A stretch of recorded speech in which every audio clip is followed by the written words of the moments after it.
Praise the Lord, सबको जय मसीह की। कैसे हैं आप लोग? परमेश्वर ने एक और आज का दिन दिखाए, परमेश्वर को बहुत बहुत धन्यवाद देते हैं।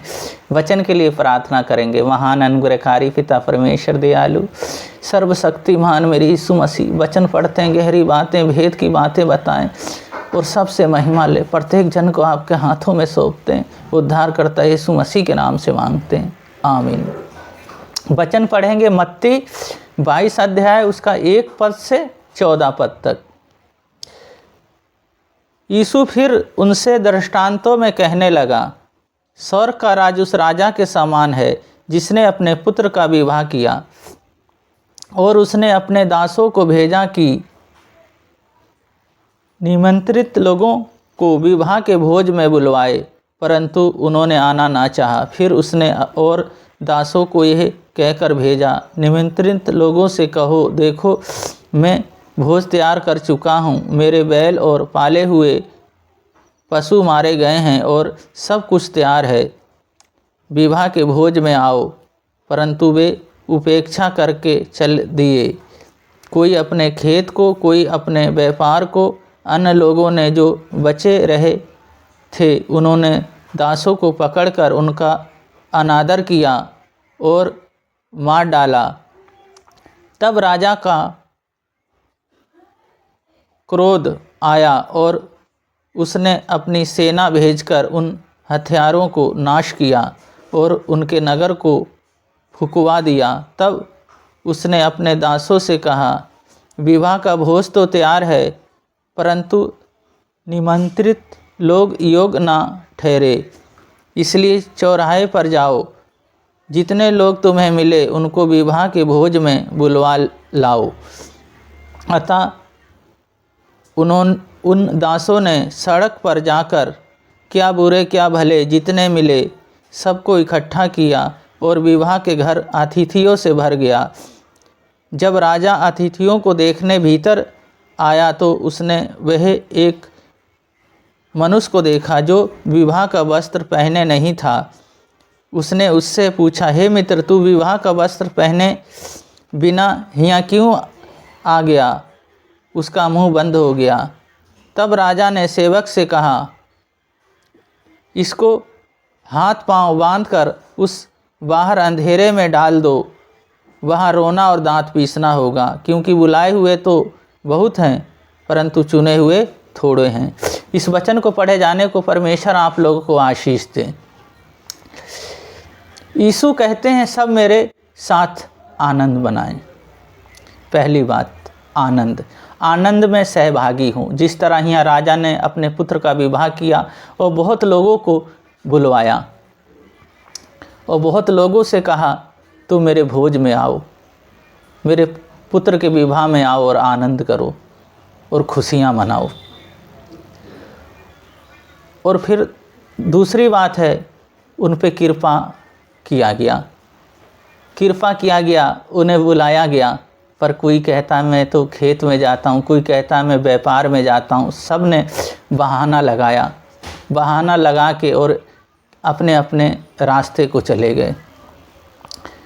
राजा क्रोधित हुआ और उन्होंने फिर दासों को भेजा और उन्होंने कहा, जो तुम्हें मिले सड़क के किनारे भले बुरे सबको ले आओ।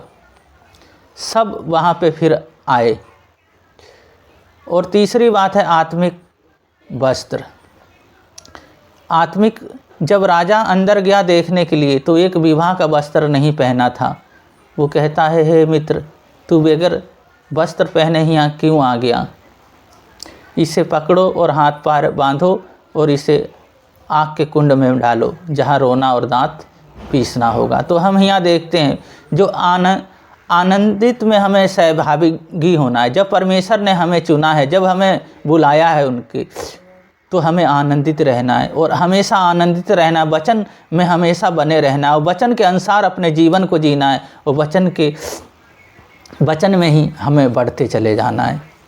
और जब कृपा की गई है, जब उन्होंने बुलवाया है, जब उन्होंने हमें इस दुनिया में रखा है, जब हम पे कृपा की है, तो अपने जीवन से होने दो कृपा, उनकी महिमा होने दो, उनकी प्रशंसा और तारीफ होने दो और उसमें बढ़ते चले जाओ। जब उनने हम पे कृपा की है जिस तरह हम यहाँ देखते हैं उनने वस्त्र नहीं पहना था, तो हमें क्या करना, हमें आत्मिक बने रहना है, आत्मिकता में हमेशा बढ़े रहना है और उसकी सामर्थ्य, उसकी आनंद और उसके प्रेम में हमेशा हमें बने रहना है वस्त्र।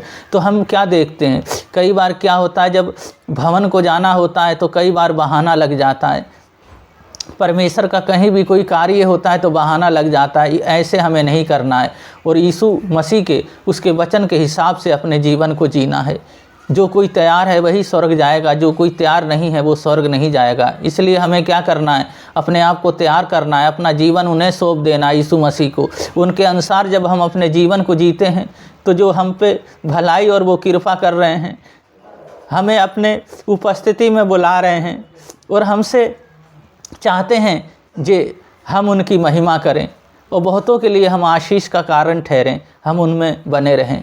सिर्फ नामधारी बन के ना रह जाएं, पर कामधारी हम बनने पाएँ, काम करने वाले बनने पाएँ और उसकी आज्ञा और उसकी वचन पे हम चलने वाले बने। तब हम जब चलते हैं तो परमेश्वर हमसे बहुत खुश और बहुत आनंदित होते हैं। तो इसलिए हमें क्या करना है, पहली बात यहाँ थी आनंदित रहना है उनकी उनमें, और दूसरी बात थी कृपा हमें जो हुई है उस कृपा को हम पहचानें, और तीसरी बात है हम आत्मिक बने रहें, आत्मिक वस्त्र हमेशा पहने रहें, आत्मिक में हम चलें। तो परमेश्वर हमें और बढ़ाएंगे और आशीष देंगे। प्रार्थना करेंगे, जहाँ जहाँ पे भी आपके कोई प्रॉब्लम है अपने हाथ रख लें शरीर के ऊपर, परमेश्वर अभी छुएंगे, अभी चंगा करेंगे। महान अनुग्रहकारी पिता परमेश्वर दयालु, हे सर्वशक्तिवान, इन बहन भाइयों को, छोटे बड़े सबको प्रभु जी, ये आपके हैं प्रभु जी। इनके पैर के तलवे से सिर के बाल तक आपके लहू में ढकता हूँ। हर अंधकार की शक्तियाँ, बुरी आत्मा चले जाए, आपकी सामर्थ और आपकी आत्मा और पवित्र आत्मा प्रभु जी इनके अंदर आ जाए और आपकी उपस्थिति इनके अंदर आ जाए। प्रभु जी इस समय प्रभु जी बारिश हो रहा है प्रभु जी, जगह जगह बाढ़ आ गया है, उन्हें संभालें प्रभु जी, उन्हें भोजन दे, रहने के लिए घर दें प्रभु जी। जो कोर्ट केस है प्रभु जी इनके पक्ष में आने पाए, जीतने पाए और बरी होने पाए, और आपकी सामर्थ और आपकी आत्मा प्रभु जी इनके अंदर कार्य करने पाए प्रभु जी। लोगों के जीवन में कार्य करें, लोगों का जीवन बदलें प्रभु जी, और आपकी महिमा इनके जीवन से होने पाए प्रभु जी। जो घर बनना है उसमें आप सहायता मदद करें, जो प्रभु कर्ज है प्रभु जी, लोन है, यीशु मसीह के नाम से वो लोन प्रभु जी ख़त्म होने पाए। मेरे यीशु मसीह प्रभु, मेरे पिता, मेरी जो होना है पार्टनर मिलना, उसमें सब सहायता मदद करें। जिनके बच्चे नहीं हैं उनके बच्चे दे प्रभु जी। पेट के अंदर कोई प्रॉब्लम है, कोई दर्द है, यीशु मसीह आपके नाम से चले जाए, सब कुछ प्रभु जी अच्छा होने पाए। Holi spirit, thank you Jesus, आपने प्रार्थना सुना और सुन के उत्तर भी दे दिया। आपको बहुत बहुत धन्यवाद देते हैं, सारा गौरव आदर महिमा आपको देते हैं। उद्धारकर्ता यीशु मसीह के नाम से मांगते हैं, आमीन। इसी वचन के अनुसार अपने जीवन को जीते रहें और हमेशा आत्मिकता में बने रहें और हमेशा सामर्थ्य से भरे रहें और उनकी उपस्थिति में चलते रहें। तो परमेश्वर हमसे बहुत खुश होंगे और बहुत आशीष देंगे। परमेश्वर आप लोगों को बहुत बहुत आशीष दें। सबको जय मसीह की।